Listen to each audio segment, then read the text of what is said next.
closing statement nih. Ya, terus terang saya debat semacam ini jauh dari yang saya harapkan. Tapi ya sudahlah, mau bagaimana lagi. Saya kira Pak Kayama mengulang-ulang kesalahan pemahaman. Kapan saya bilang di satu sisi Alkitab itu sejarah dan bukan sejarah? Kalau saudara tangkapnya begitu, saudara tangkapnya nggak benar. Yang saya bilang harus membedakan antara Alkitab sebagai sejarah dan tafsir Alkitab. Sejarah, ya sejarah, tapi bagaimana menafsirkan data sejarah itu problem lain. Mengapa saya tidak mau menanggapi semua ocehan beliau tadi panjang lebar itu? Karena saya tahu bahwa itu bukan historical Jesus, itu problem hermeneutics. Sehingga kalau seandainya debat kita itu disepakati, buang itu historical Jesus saja, mari kita adu tafsir ayat, silakan. Ya, itu saya ladeni. Saya Alkitab hari di tiap hari. Ya, sehingga menjawab yang ada itu hal yang mudah, tapi kan kalau saya jawab itu kita sudah lari dari inti perdebatan, ya. Nah, lalu soal Yesus mati itu pokoknya harus mati, mau tidak mau harus mati. Ingat bahwa kalau kita bicara ini historical Jesus, kita tidak bicara mau atau tidak maunya kita, ya. 1000 kali kami mau Yesus mati, kalau Yesus memang fakta sejarahnya tidak pernah mati, ya tidak pernah mati. Tapi 1000 kali pakai nama mau Yesus tidak mati, ya dia akan bertahan seperti itu. Problemnya sekarang bukan soal maunya orang Kristen bagaimana, maunya Islam bagaimana, mau kain nama bagaimana, tapi fakta sejarahnya apa? Itu yang jadi persoalan. Dan apa kalau memang maunya Yesus tidak mati? Kasih bukti. Buktinya apa? Buktinya tidak ada bukti. Kalau saya paparkan data sejarah. Dan data sejarah yang saya paparkan artinya adalah bahwa fakta Yesus mati dan bangkit itu bukan soal maunya orang Kristen. Bahkan jangankan orang Kristen, murid-murid Yesus pun bahkan tidak mau dia mati.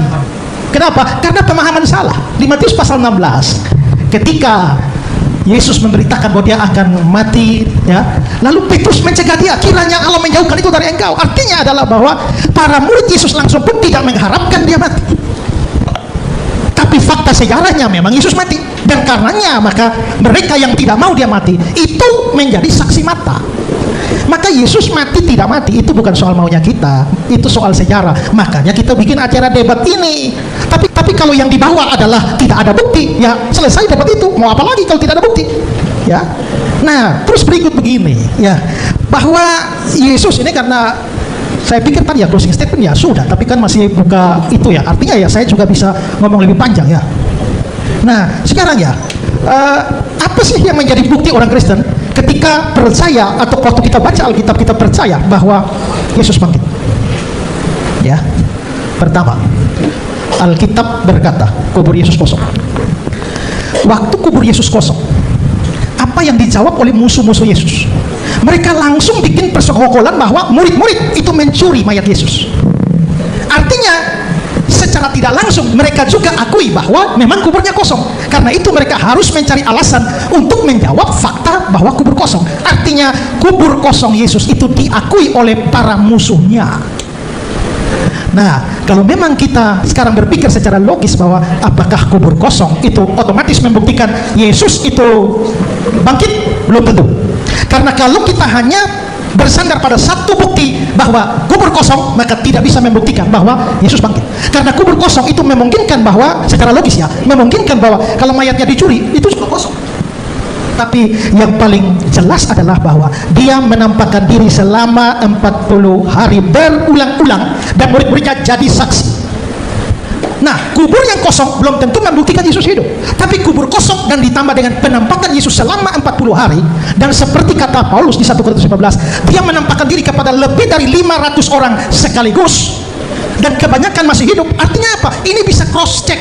Ini bukan soal maunya Paulus, ini bukan soal maunya orang Kristen, tapi itu bisa dicek recheck. Semua saksi mata ada. Dan pikirkan ini, bahwa berita Injil tentang Yesus yang mati dan bangkit itu juga disampaikan oleh Petrus waktu khotbah Petrus pada hari Pentakosta. Dia bilang, Yesus yang kamu bunuh dan kamu salibkan. Dia bicara kepada orang Yahudi dan tidak ada satupun yang protes. Kalau Yesus tidak mati dan tidak bangkit, maka kata-kata Petrus tidak relevan. Tapi dia berani mengatakan itu pada musuh-musuh Kristus yang kamu salibkan, dan mereka diam terhadap hal itu. Itu menunjukkan bahwa memang kematian Yesus itu sebuah fakta yang tak bisa dibantah. Lalu Injil diberitakan dimulai dari Yerusalem. Kisah 1 ayat 8. Ya, kalau Injil dimulai dari Yerusalem, saudara tahu Yerusalem itu apa? Tempat di mana Yesus mati. Dan kalau Yesus tidak pernah bangkit, lalu mulailah memberitakan bahwa Yesus mati dan bangkit, dan mulainya di Yerusalem. Kalau mau tipu orang, mulailah di India sana, mulailah di Tiongkok sana, jangan mulai di Yerusalem, di mana orang bisa membuktikan Yesus tidak bangkit. Seandainya Yesus tidak mati, tidak bangkit, seandainya memang dia betul-betul tidak mati, tidak bangkit. Tapi mereka berani bicara di Yerusalem langsung, kota yang akan mematikan mereka seandainya dia memang tidak mati dan tidak bangkit. Dan ada banyak teori, ya seperti teori pingsan lah. Tapi yang ngomong teori pingsan itu tidak mengerti tentang tradisi penyaliban. Ya, ada yang mengatakan bahwa Yesus itu diangkat. Ya, Yesus diangkat, tidak disalibkan, tapi tiba-tiba diangkat oleh Tuhan ke surga, lalu ganti dengan orang lain yang serupa Yesus lalu yang disalibkan. Jadi aneh ya, kalau Allah memang mau menyelamatkan Yesus dari salib, kenapa pakai acara tipu-tipu? Kalau mau selamatkan Yesus, angkat saja, binasakan musuh-musuh Yesus. Kenapa masih pakai acara menipu orang dengan menyerupakan Yesus dengan orang lain? Kok Allah terlibat dalam konspirasi penipuan? Dan gara-gara ini, seandainya teori itu benar ya, seandainya memang Allah mengangkat Yesus dan Yesus tidak jadi mati, sementara akibat dari itu orang Kristen tidak tahu dan orang Kristen percaya Yesus mati, artinya orang Kristen telah tersesat. Tapi siapakah yang membuat orang Kristen tersesat? Allah yang menipu. Pikirkan itu.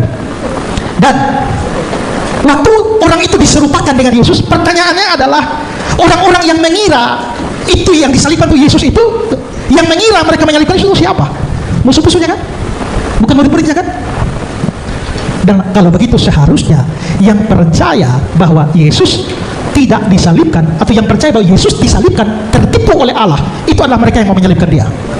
Tapi ternyata bukan mereka yang percaya, justru murid-murid yang percaya. Mungkin apa yang saya omongin sukar, tapi dengan ulang ya, lalu mikir baik-baik, pakai logika ya. Nah sekarang gini loh, tadi Pak Kainama bicara soal ya mempermuliakan Yesus. Oke. Mungkin satu hal yang saudara mungkin akan tidak mengerti ya, bahwa kematian Yesus itu sesuatu yang, apalagi mati di kayu salib, itu sesuatu yang merupakan kehinaan. Maka Kristen menjadi agama yang paling lain di dunia karena dia menjadikan simbol yang adalah salib, yang adalah simbol aib, itu menjadi simbolnya. Penyaliban itu sesuatu yang buruk, penyaliban itu sesuatu yang memalukan. Saudara, kalau Injil adalah karangan-karangan para murid saja, mereka tidak mungkin mengarang sebuah cerita yang mempermalukan diri sendiri dan Tuhan mereka, kecuali itu memang fakta sejarah. Seandainya murid-murid mau membuat sebuah karangan, mereka harusnya mengarang bahwa dia tidak pernah mati, karena mati di kayu salib itu memalukan dia. Harusnya adalah karanglah cerita bahwa dia tidak mati, dia diangkat, itu baru mempermuliakan. Tapi berita tentang salib, mati di salib itu berita memalukan. Tapi kok tetap masih mau menyampaikan berita dan pergi ke keliling seluruh dunia menyampaikan berita memalukan itu? Karena itu fakta sejarah. Maka kekristenan begitu jujur, tidak mau menipu. Tapi mereka juga karena saksi mata bukan hanya kematian dan kebangkitannya, maka mereka bicara soal kematian dan kebangkitannya sekaligus yang merupakan berita Injil.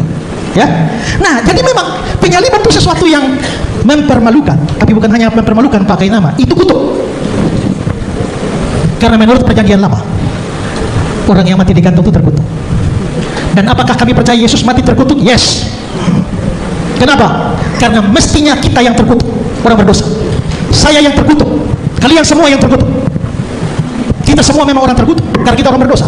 Tapi Yesus kenapa mati terkutuk? Karena dia mau menggantikan kita. Itulah sebabnya dia terkutuk. Tapi dan karena itu Yesus mati dalam kehinaan. Tapi kalau Pak Kainama tadi mengatakan bahwa dengan tidak mati maka orang Islam mempermuliakan Yesus, saya mau kasih baca satu ayat dulu ya, beberapa ayat ya. Filipi pasal 2, hendaklah kamu dalam hidupmu bersama menaruh pikiran dan perasaan yang terdapat juga dalam Kristus Yesus, yang walaupun dalam rupa Allah tidak menganggap kesetaraan dengan Allah sebagai milik yang harus dipertahankan, melainkan telah mengosongkan dirinya, mengambil rupa seorang hamba. Mengambil rupa hamba itu sudah rendah, menjadi sama dengan manusia itu sudah rendah. Dalam keadaan sebagai manusia dia telah merendahkan dirinya dan taat sampai mati, bahkan mati di atas kayu salib. Jadi bukan orang Kristen yang merendahkan Yesus, Yesus merendahkan diri sendiri. Tapi apakah dengan demikian kita tidak mempermuliakan Yesus? Tidak. Karena ayat 9 mengatakan, itulah sebabnya Allah sangat meninggikan dia dan mengaruniakan kepadanya nama di atas segala nama, supaya dalam nama Yesus bertekuk lutut segala yang ada di langit, yang ada di bumi, yang ada di bawah bumi, dan segala lidah mengaku Yesus Kristus adalah Tuhan bagi kemuliaan Allah. Jadi memang dia pernah direndahkan, tapi karena itulah dia ditinggikan. Kalau dia tidak pernah direndahkan, dia tidak perlu ditinggikan.